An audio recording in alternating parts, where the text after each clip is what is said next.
I'm Steve Foster. I'm the Woods County Emergency Manager. I'm also the Safety Director for the county and the Floodplain Manager for the county. So they throw a few more hats on me as we go along. So today I gave you a blue little pamphlet. If you want any more of these, take them. I got some on the table over there. Fill them out. Put them in your car. Put them in your suitcase if you travel. Put one in your house. It's got information that somebody else needs. It's in there. Great to have around. So take some home with you if you need any more. Let's do a presentation real fast. We got a little picture I'll show you to get this started with. Make it work again.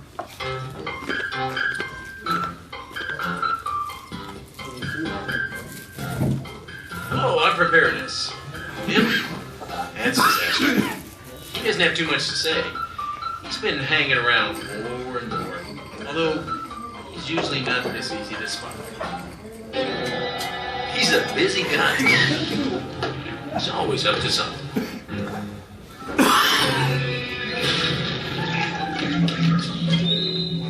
You know, he's taught me a few lessons, like if you know when and where he'll show up, it's easier to take action. But it's those unexpected visits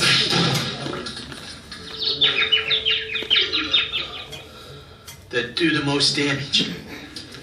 And that's normally how he works. It's not like he's in the habit of calling ahead. Hey, disaster here. Yeah, I was wondering if you're available for a chemical spill. Wednesday, maybe 1 o'clock. No? No good? Oh, I got a new thing I'm bringing in.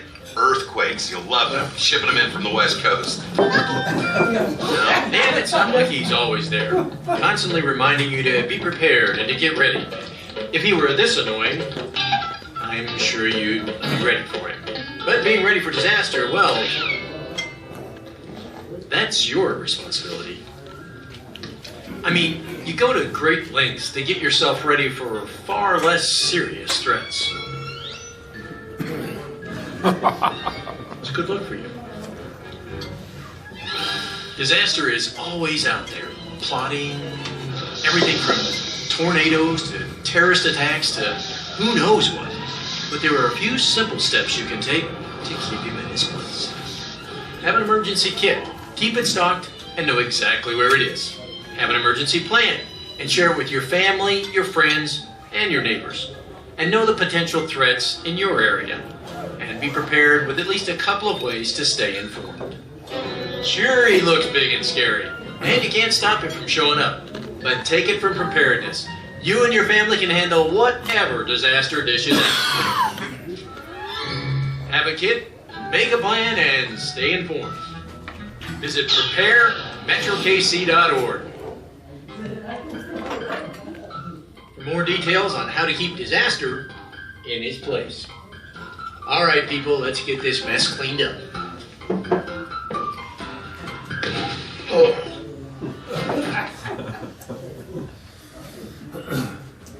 That was brought to you from Kansas City. The Kansas people did that for you. Anyway, but it's great for everybody else. I suppose you liked the earthquake part the best, didn't you? Because that's what's going to happen. That's what's been happening here. So, I've had this for 3 years, and all of a sudden, here we have earthquakes. So today, I'm just going to kind of go through this with you real fast. You guys are small business owners, and you need to have a plan. You have a plan to know what you're going to do. This was a 1-hour presentation, and I kind of cut it down to 15 minutes for you real fast, because I didn't think you want to be here all day. So, if you'll get back, third page, why plan? Why make a plan? Are you going to be able to stay open after disaster? I mean, if you have a water leak in the building, tornado, you know, what are you going to do? Do you have a plan for your employees? Next page, 38% said they had a plan, but, you know, they weren't too sure about what was going on. Major threats were fire, cyber attack, hurricane, winter storms, tornadoes, you know, terrorist attacks. I don't think we're going to have a terrorist attack in Alva, Oklahoma, but we should have a lot of other things that could happen to us. 40 to 60% of small businesses fail after a major emergency. Now, if we had a major disaster in town or in Woods County, you know, a tornado hits us, Can we afford to lose that many businesses? You know, if we lose 3 of you, let's say we lose Kirk and we lose the lumberyard. That's a major hit to Alva, Oklahoma, in my books. You know, that's income. We've lost taxes. We've got employees that have lost their jobs for time being. So, you know, it's great to have that plan of what you're going to do. You know, when Woodward got hit, they got hit by an F3 tornado. And Mutual of Omaha had only been there 10 years and they pulled out. You know, they left. They got hit and they just closed it up and left. You know, that was a big hit to them. So you hate to see that happen any town. And it says declared disasters have doubled in recent years. You know, California is number 1. No, Texas is 1. California is 2.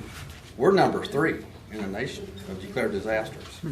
So that's kind of scary, isn't it? We just, you know, you think somebody on the East Coast, hurricanes, but no, we're number 3.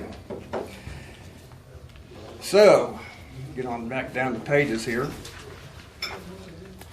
Are you prepared for recovery from your financial loss? From, you know, can you get back up all your assets, get back in place?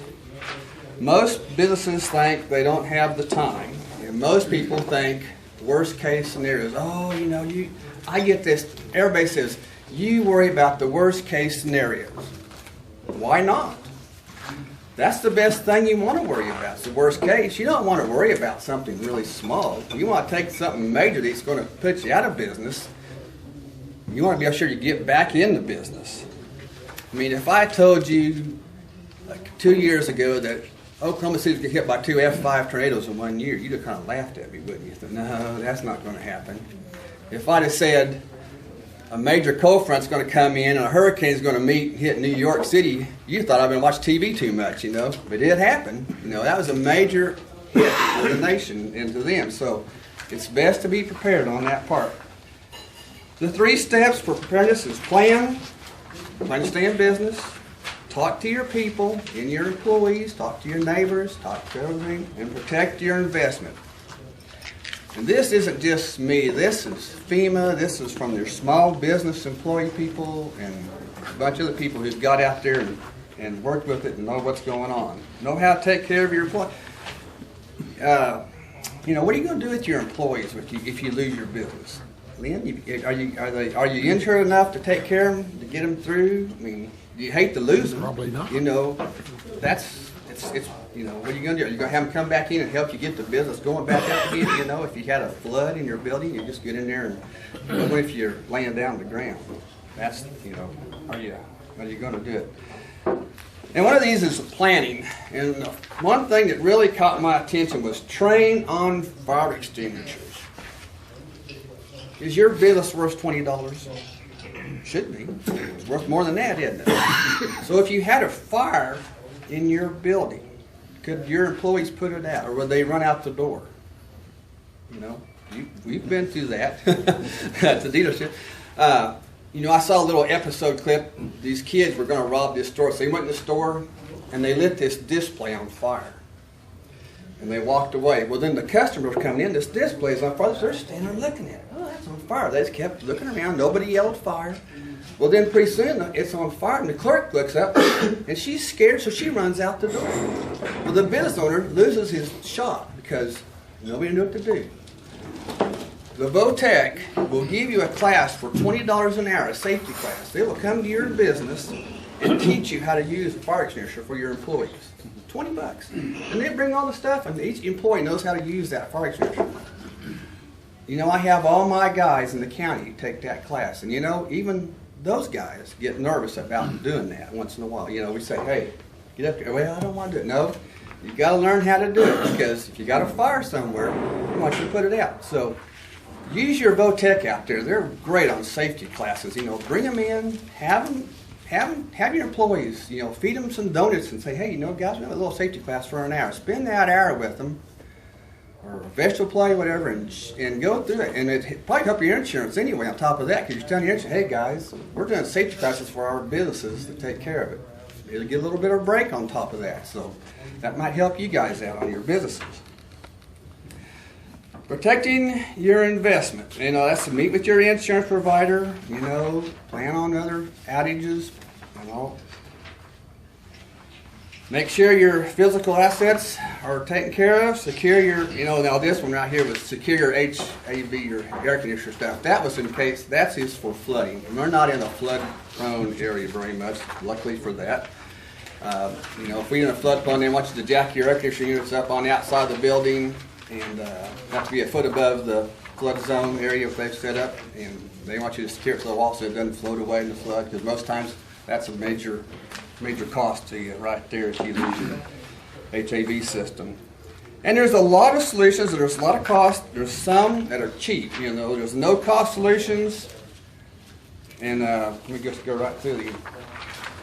Your no cost is go through your insurance. I'm really putting that insurance deal in place, because that's where a lot of people find out that they don't have the coverage they think they had. That's where you get in the bind. So make sure you've got coverage on top. You take care of what you got in place, because I've been through that. I've had health insurance. I thought I had health insurance on things that didn't have health insurance on and stuff. Yes, sir. Also, something we found out after the fire downtown is that if you have your renter's insurance or your if you have the building insured and the contents insured with the same company, it works a whole lot better. You're right. Because we were lucky enough to have that. Instead of the building being insured by one company, because then they fight over who's going to pay you. Right. Now, when that building burnt down, did they come in and help, your insurance come in and help cover you on your smoke damage and stuff, or did the insurance company on the side help kick in on that? How did that work out? Worked really well. John Holtzclaw stood over there watching us while they wouldn't let us get in the building, smoke rolling out of it, and told us that we had over $400,000 that was going to be lost. And by the time they got through cleanup and buying back inventory and replacing that, it ended up being right at that. He was pretty much right on. Major problem, wasn't it? Yeah. Fire is a tough deal to get over with. And you didn't even burn down, you just had smoke damage and water damage, probably, didn't you? Yeah. But, I mean, even to this day, sometimes I can walk in, if it's heating, air conditioning hasn't been on, it's just been stagnant in there. Yeah. And you get a whiff again. Yeah, it'll take forever for it to leave. A long time, Part of this no-cost deal is having an emergency contact list. We have that at the courthouse. We have an emergency contact list. If we call work off for the snowstorm, we have a contact list, and we go down that list and we tell all our employees, don't come in, road's bad, we're closing up, locking the doors down. Everybody's got a calling tree. We can call one person, and they turn around, they call their employees in their each office and tell them that we're not coming in, and makes it a lot easier for all of us to do it. Hey, Steve, curiosity, how come you just don't use a mass text? And that way one person can control the message and make sure everybody gets When it.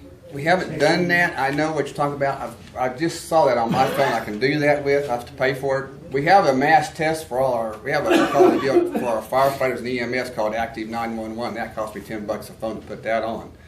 But we keep that for firefighters only. But other deal with the text now, you just like an email shoot out or something, or Well, one Text person on just the has phone. a group text set up for this, all the people I'm in Right. charge, I supervise all these people, that one person texts everybody. And so you're getting the same message. Right. And not. that works good. But some People of talk. our guys don't have new phones. Yeah. Some of us have the old phones, like me. I have an old phone. My county phone is a new phone. I have an iPhone, but I'm the old style, I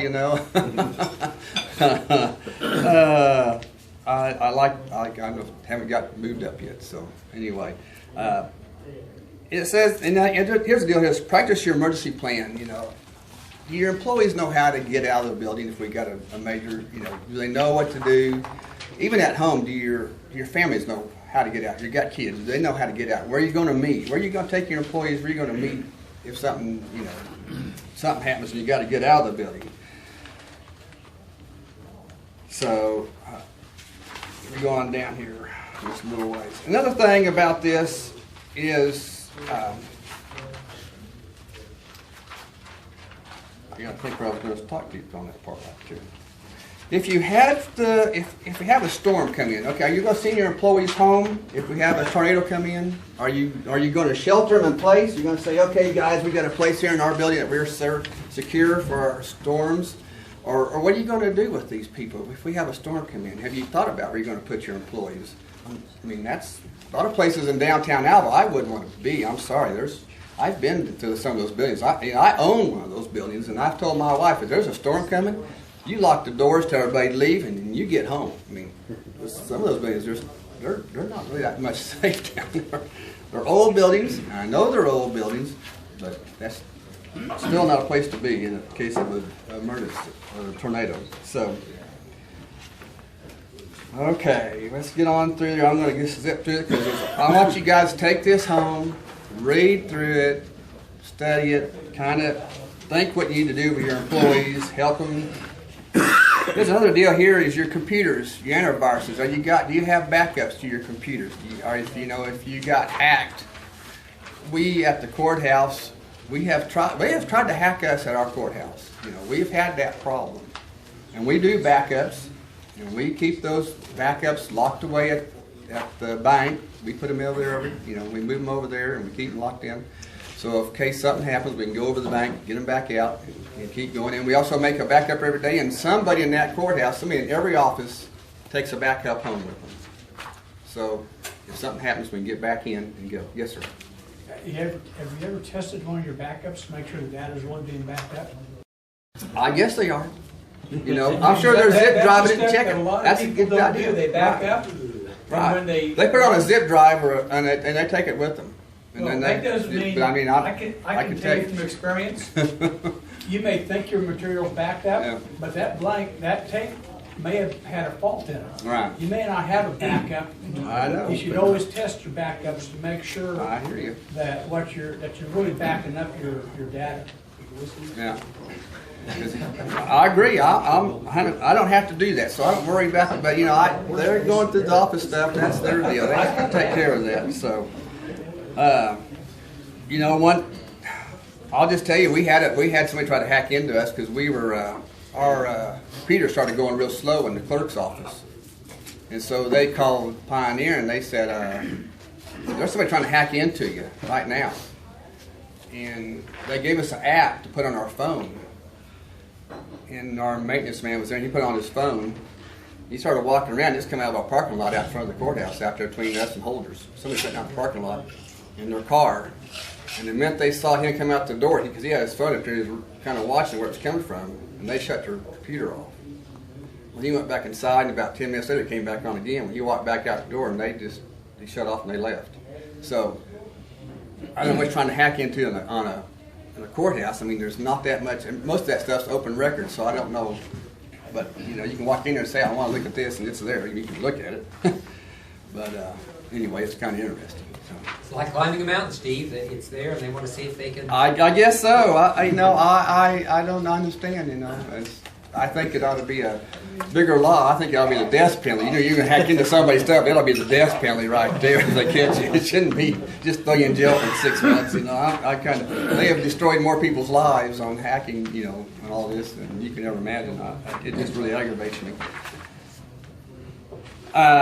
On this more than $500 part, it says here if you think you need to put an automatic sprinkler system in your building, maybe it's worth it. Maybe your insurance will help you put one in. They'll make a deduction on your insurance. You can put that in. They're saying, well, you're trying to protect all your assets. There's lots of things that you can do if you can make it work with your insurance company. They'll help you out. I would definitely try everything you can. At the back, I gave you some information on what to look up. Ready.gov is a good place to go to find a lot of information on your businesses and how to do it with your houses, how to do it with your kids and schools and everything else. And at the very back, there's a checklist. There's one of them that says, could you survive a disaster? There's 10 questions there. Go through it. See if it'll work for you. See if you'll survive. And the very last 2 pages is 20 insurance questions to ask your agent.